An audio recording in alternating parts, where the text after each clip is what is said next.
तानि सर्वाणि यं युक्त आसीत मत्परा वसे हि यस्येन्द्रियाणि तस्य प्रज्ञा प्रतिष्ठिता। ইন্দ্ৰিয়সমূহে দুৰ্বল মনক বহুত জেগাত ঘূৰাই থাকে।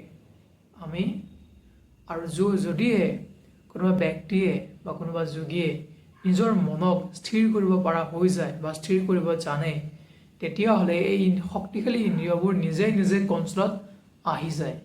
আৰু যেতিয়া ইন্দ্ৰিয় আৰু মন নিজৰ লগত থাকে, তেতিয়া আমাৰ ভিতৰৰ পৰা আত্মজ্ঞান প্ৰতিষ্ঠিত হয়, অৰ্থাৎ ব্যক্তিজনে আত্মজ্ঞান লাভ কৰিবৰ বাবে উপযুক্ত ৰূপে বিবেচিত হৈ পৰে।